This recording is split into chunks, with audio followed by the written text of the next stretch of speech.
It's the magic of math here, and today we're going to be factoring linear expressions, where we are going to find the greatest common factor of a linear expression and write it as a product of two terms using parentheses. Here are our objectives today for this video lesson. By the end of this lesson, you will be able to find the greatest common factor, or GCF, of a linear expression, and you will be able to factor linear expressions. Here's the question I'd like you thinking about today as I go through the lesson. How can you use the greatest common factor, or GCF, of a linear expression to rewrite it using parentheses, which we will call factored form? To begin our lesson today, I want to talk about greatest common factor, or the acronym GCF. Hopefully you've learned about the greatest common factor of just numbers, numerical values. Now we're going to talk about linear expressions and their greatest common factor. So when we're talking about the greatest common factor of a linear expression, it is the largest expression that can divide into each term of the expression evenly without leaving a remainder. So there are a few easy steps to do this. Here's our linear expression we're going to begin with. I'm going to model how to do the greatest common factor of 4x plus 8. So to do this, we're going to do some easy steps. Step 1. We're going to write each term of the linear expression as a product of its prime factors. So our two terms are 4x and 8. So I'm going to rewrite using multiplication 4x as its prime factors.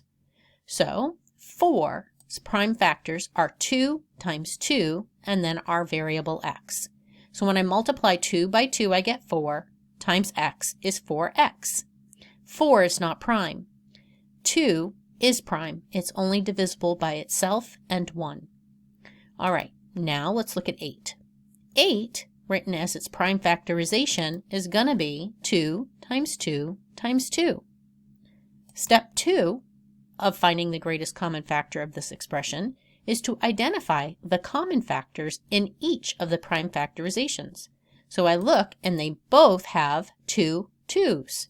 So the last step is to find the product of the factors, and that is your GCF. So 2 times 2, they both have a factor of 4 in common. So 4 is the greatest common factor of the linear expression 4x and 8. All right, now it's your turn. Here are your 3 easy steps. I want you to find the greatest common factor of the linear expression 3x plus 15y. Here's where you pause the video, do your best work, and then come back to see mine. Good luck. Welcome back. Here's our solution. So we're going to do step 1, where we're going to find the prime factors and write it as a product of each of the terms, 3x and 15y. So we'll start with 3x. 3 is prime, so it's just going to be 3 times x. When we look at 15y, 15 is not prime, but its prime factors are 3 multiplied by 5 multiplied by y. 3 and 5 are prime numbers. 3 times 5 is 15. Step 2, we want to identify what are the common factors between the two terms. And we can see that they each have 1, 3 in common. The rest of the factors they do not have in common. So we don't need to write this, it's just 3. So they each have 1, 3, so 3 is the greatest common factor of the term 3x plus 15y. We can divide 3x by 3, and we can divide 15y by 3. All right, now let's use this concept to factor. So we're going to begin factoring linear expressions. We're going to do this 2 ways, just as we've done adding and subtracting linear expressions. We're going to start with algebra tiles. So our first method using the algebra tiles, here is step 1. We're going to model the linear expression using algebra tiles. So I have our two terms, 4x subtract 8. So just as we did with adding and subtracting, I'm going to do 4 long x's, and mine are green because this is 4 positive x's. So this is a width of a width of 1 and a length of x. So 1x. This is 1x, 2x, 3x, 4x. Now I need to add on for my subtract 8, which is going to be 8 negative integer tiles, and those are red because they're negative. So here's my 8 tiles. Now step 2. When we look at this, we want to arrange them on our mat so that they are in equal rows. And each row should have the same number of x tiles and the same number of integer tiles. So let's take our x tiles and we're going to put them on their side because this has a width of 1 and it will line up with our integer tiles better. So here's my 4x, and I'm going to arrange my 8 integer tiles so that there's the same number in each row. So now you can see I have 4 rows, and each row has 1 x tile and 2 negative integer tiles. So now the next step is to identify what they have. So we're going to say this is 1, right? 1, 2, 3, 4. And then over here, this side represents an x, and this represents -1 because it's red. This was +1 because it was green. And here I have x subtract 2. Now I can write it as a product using parentheses. We're going to take 4, which is our greatest common factor, and we're going to write it as a product. 4 times the quantity x subtract 2. 4 times x subtract 2 is equal to everything inside. If we distributed 4 times x is 4x, 4 times -2 is -8. It checks. Now it's your turn. I want you to factor 3x, add 9 using algebra tiles. Please pause here, draw your model, and then come back to see mine. Welcome back. So here's our solution. We're going to start by modeling our expression with algebra tiles. I need 3 positive x's, so 3 long green tiles. And now I need 9 positive integer tiles. So we want them on the yellow side to represent +1, and I'm going to need 9 of them. And here's my 9 tiles. Now I'm going to go to my mat, and I'm going to line these up into 3 equal rows because I have 3 x tiles. So let's bring our x tiles to start our rows. And now I'm going to line up my 9 integer tiles so there's the same number in each row. So my x tiles, my long green ones, are what's going to determine how many rows I have, and then I'm going to divide up my integer tiles evenly. All right, now we're ready to write our expression. Remember, this represents 1 right here. So 1, 2, 3. So this side of my area model is 3, and then here, this is an x, +1, +1, +1. So this side right here is x plus 3. And when I write it as a product, I have 3 in parentheses x plus 3. So think of that as being the area of this box. 3 multiplied by x plus 3 would give me the area. 3 times x is 3x. 3 times +3 is +9. It checks. So when we talk about, like I just been checking, factoring and distributing, we know that factoring and distributing are inverse operations that can be used to check your work. If you factor an expression and then distribute the factors, you should get the original expression back. So we have 3x plus 9 as our linear expression, and when we factored it, we got 3 times the quantity x plus 3. And when we use our area model to check this, I'm going to put 3x, so 3, and then our x plus 3 in our parentheses. 3 times x is 3x.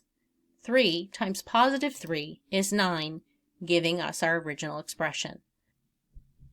Now let's learn a different method for factoring linear expressions. So we are going to use the area model. So step 1 is to use our area model. We're going to write each term of the expression to be factored inside the area model in its own section. So I have my first term, 4x, that's going in the first box. Then I have my second term, subtract 14, or -14. Remember, if I write as addition, it's add the opposite, so this is -14. Step 2, we're going to factor each term to determine the greatest common factor. and then write the greatest common factor on the left outside the area model. So here's the left outside the area model. So 4x prime factorization is 2 times 2 times x. That is equivalent to 4x. The prime factorization of 14 is 2 multiplied by 7. 2 and 7 are prime factors. So now I want to determine which is the greatest common factor. They each have a 2 in common. This does not have a 7. There's no 2 or other 2 here or an x. So the greatest common factor between the two terms is 2.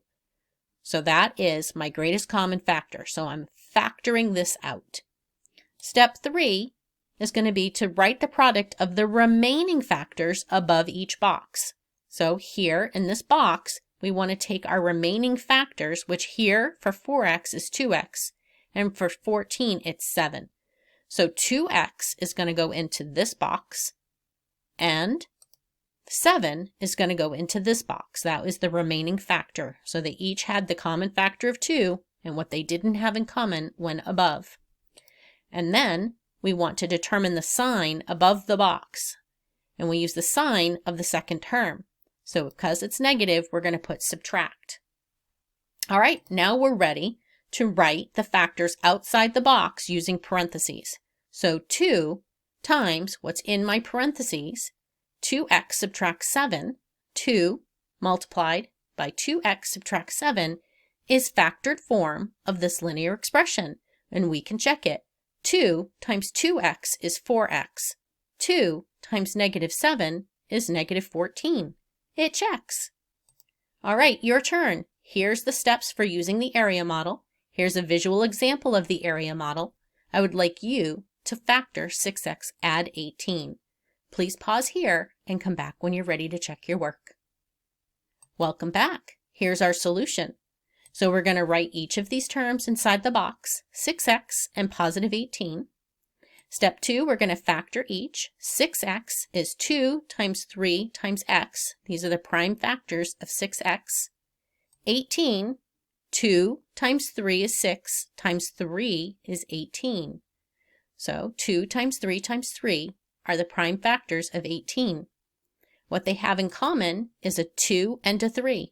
Each of their prime factorizations has a 2 and a 3. We see our remaining factors they do not have in common. 2 times 3 is 6, so that goes to the left of the box. That's our greatest common factor. And then the remaining factors that were not part of the greatest common factor are going to go above the box. So x and 3. And then we want to determine the sign. The second number is positive, so this is going to be add. And now we're going to write it as a product of factors. So we have 6 times the product of the expression x plus 3. Let's check it. 6 times x is 6x. 6 times positive 3 is positive 18. So here I have my factored linear expression. And that is factoring linear expressions, where we determine the greatest common factor, and we take that out and write the rest of the factors as a sum or a difference in parentheses. Thanks for joining me today at The Magic of Math, where we continue to master math one video at a time. Hope you have a great day and you come back soon.